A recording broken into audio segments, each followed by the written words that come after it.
अस्सलाम वालेकुम। Butterfly versus moth. इस वीडियो में हम इन दोनों के बीच फर्क जानेंगे। बटरफ्लाई का मतलब तितली होता है, लेकिन मोथ का मतलब होता है पतंगा या फिर पतंगे। अगर हम इन दोनों को साइड बाय साइड देखें तो ये देखने में तकरीबन एक जैसे ही लगते हैं, लेकिन ऐसा नहीं है, इनके बीच फर्क जरूर होता है। सबसे पहले मैं आपको यहाँ पर बता दूं कि ये बटरफ्लाई और मोथ दोनों ही क्लास इंसेक्टा से बिलोंग करते हैं, या आसान तरीके से आप ये समझ लो कि इनकी कैटेगरी एक ही है। ये दोनों इंसेक्ट से ही बिलोंग करते हैं, मतलब कीड़ों से, यानी कि ये दोनों कीड़े ही हैं वैसे। अब अगर इनकी स्पीशीज की बात की जाए, मतलब इकसाम की, अगर हम तितलियों की बात करें तो तितलियों की भी काफ़ी सारी इकसाम पाई जाती हैं मुख्तलिफ किस्म की। इसी तरीके से जो पतंगे हैं इनकी भी काफ़ी सारी इकसाम पाई जाती हैं, लेकिन पतंगों की इकसाम तितलियों से ज़्यादा पाई जाती हैं। तो चलिए मैं आपके लिए और आसान कर देता हूँ। अगर एक तितली हो तो उसके मुकाबले में 9 पतंगे होते हैं। इस तरीके से इनकी इकसाम ज्यादा पाई जाती है पतंगों की।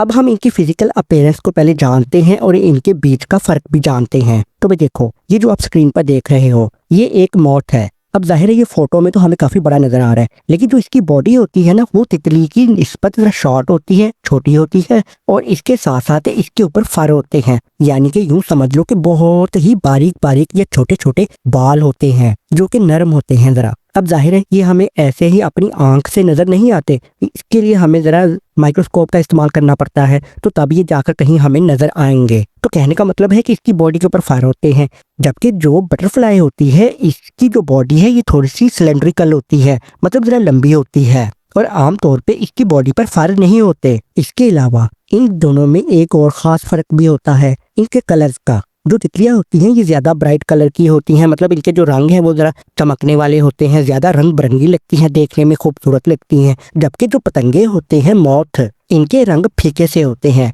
या यूं समझ लो कि मैले मैले होते हैं, और ये देखने में इतने खूबसूरत भी नहीं लगते, या यूं भी आप कह सकते हो कि ये सादा रंग के होते हैं। एंटीना, टीवी वाले एंटीने नहीं, इन कीड़ों के खास एंटीने होते हैं, या यूं समझ लो कि इनकी मूंछें।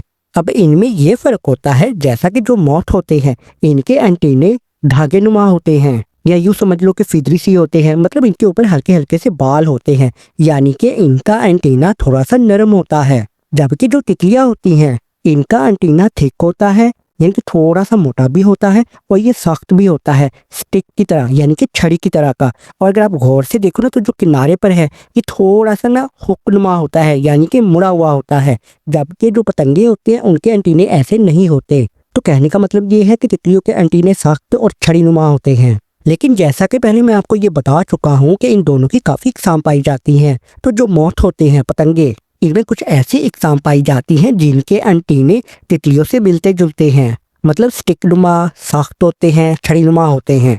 मिसाल के तौर पर सन मोथ, ये एक किस्म है पतंगे की, इसके एंटीने तितली से मिलते जुलते हैं इस तरीके से। लेकिन यहाँ पर एक सवाल और है कि ये जो इनके एंटीने हैं दोनों के, ये क्या काम करते हैं। तो भाई देखो, इन दोनों के एंटीने काम एक ही करते हैं, असल में ये सेंसरी ऑर्गन होते हैं इनके लिए। तो चलिए मैं जरा आपको आसान तरीके से बताता हूँ।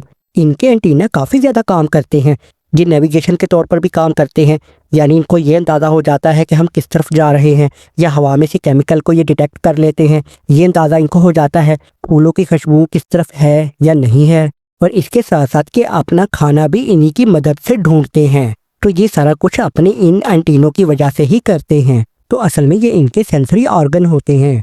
विंग्स, अब हम इनके परों को जान लेते हैं। जब भी तितलियां रेस्ट पोजीशन में होती हैं, मतलब वो रेस्ट कर रही होती हैं, तो ये अपने परों को वर्टिकल ऊपर की तरफ उठा के रखती हैं। जबकि जो पतंगे हैं जब ये रेस्ट पोजीशन में होते हैं, यानी कि रेस्ट कर रहे होते हैं, तो ये अपने परों को टेंट की तरह फैला के रखते हैं, जैसा कि आप देख रहे हो।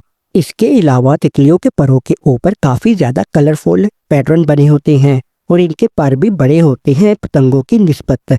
जबकि पतंगों के साथ ऐसा नहीं होता, इनके परों के ऊपर पैटर्न तो होते हैं लेकिन बहुत कम होते हैं, और इनके रंग फीके तो होते ही हैं। बिहेवियर, तितलियां आमतौर पे डायूरेनल, मतलब ये दिन के वक्त एक्टिव होती हैं और उड़ती फिरती हैं, जबकि जो पतंगे हैं ये ज़्यादातर रात के वक्त एक्टिव होते हैं और दिन को रेस्ट करते हैं। लेकिन कुछ तितलियों की ऐसी इकसाम पाई जाती हैं जो कि क्रीपस्कुलर होती हैं। इसका मतलब ये होता है कि ऐसी तितलियां जो कि सुबह और शाम के वक्त एक्टिव होती हैं, मतलब उड़ती फिरती हैं, और दिन और रात को रेस्ट करती हैं। इसी तरीके से पतंगों की भी कुछ इकसाम ऐसी पाई जाती हैं जो कि दिन के वक्त एक्टिव होते हैं और रात को रेस्ट करते हैं। Cocoon, chrysalis. अब ये दोनों वर्ड्स क्या हैं, यहाँ पर आपको जरा समझना पड़ेगा। तो भाई देखो, हर इंसान या हर जानवर या फिर हर पेड़ पौधा पैदा होने से पहले यानी कि अंडे से लेकर जब कोई भी जानदार एक बड़ा होता है यानी कि एडल्ट होता है, तो उसकी मुख्तलिफ शक्लें होती हैं या उसको कई स्टेजेस से गुजरना पड़ता है और हर स्टेज का एक नाम होता है। यानी कहने का मतलब ये है कि हर जानदार को पैदा होने के लिए काफी सारे लेवल या स्टेजेस से गुजरना पड़ता है और हर स्टेज का एक नाम होता है उसके एडल्ट होने तक। फिलहाल हम यहाँ पर सिर्फ तितली और पतंगे की बात करेंगे। जब तितली या पतंगा एक छोटा सा अंडा होता है तो उसको हम यूं समझ लो कि लार्वा बोलते हैं, लेकिन भी जाहिर है यही लार्वा एडल्ट भी होता है, मतलब एक बड़ा कीड़ा बन जाता है या तितली बन जाता है या फिर पतंगा बन जाता है। ये जो आप तस्वीर में देख रहे हो ना, ये असल में कैटरपिलर है। ये भी एक स्टेज होती है एडल्ट होने से पहले, और प्यूपा भी एक स्टेज होती है एडल्ट होने से पहले, जो कि लार्वा और एडल्ट के बीच होती है। अब ये प्यूपा स्टेज में होता क्या है कि ये एक छोटा सा कीड़ा होता है, चाहे वो तितली हो या पतंगा हो। तो क्या होता है, इनके ऊपर एक खास किस्म का कवर होता है जिसको हम बोलते हैं कोकून या फिर क्रिसलिस। लेकिन जो कवर यानी कि कोकून होता है ये मौत के ऊपर होता है, पतंगे के ऊपर होता है, और ये कवर बना होता है सिल्क का। जबकि जो तितली के ऊपर कवर होता है उसे हम बोलते हैं क्रिसलिस, और ये जरा हार्ड होता है और इसमें सिल्क भी नहीं होता। तो इस कवर को जो कि तितली और पतंगे के ऊपर होता है, इसको हम बोलते हैं कोकून और क्रिसलिस। अगर आपको ये समझ में नहीं आया तो आप वीडियो को पीछे करके फिर से समझ सकते हो। और अब बिल्कुल आखिर में फर्नूलम। अब ये वर्ड क्या है? फर्नूलम असल में एक किस्म का स्ट्रक्चर होता है या डिवाइस होता है, या यूं समझ लो कि एक जोड़ होता है जो कि पतंगे के परों के बीच होता है। और इस जोड़ का ये काम होता है फर्नूलम का कि जो मौत होता है ना, जब वो अपने परों को फड़फड़ाए तो इस जोड़ की मदद की वजह से ये दोनों परों को इकट्ठा फड़फड़ा सकता है। तो वो इसी ज्वाइंट की वजह से होता है जो कि फर्नूलम होता है, जबकि ये चीज फर्नूलम तितलियों में नहीं होती। तो चलिए, अगर आपको ये वीडियो समझ आई है और अच्छी लगी है तो इसको लाइक कर सकते हो, चैनल को सब्सक्राइब भी कर सकते हो। तो मिलते हैं नेक्स्ट वीडियो में, तब तक के लिए अल्लाह हाफिज।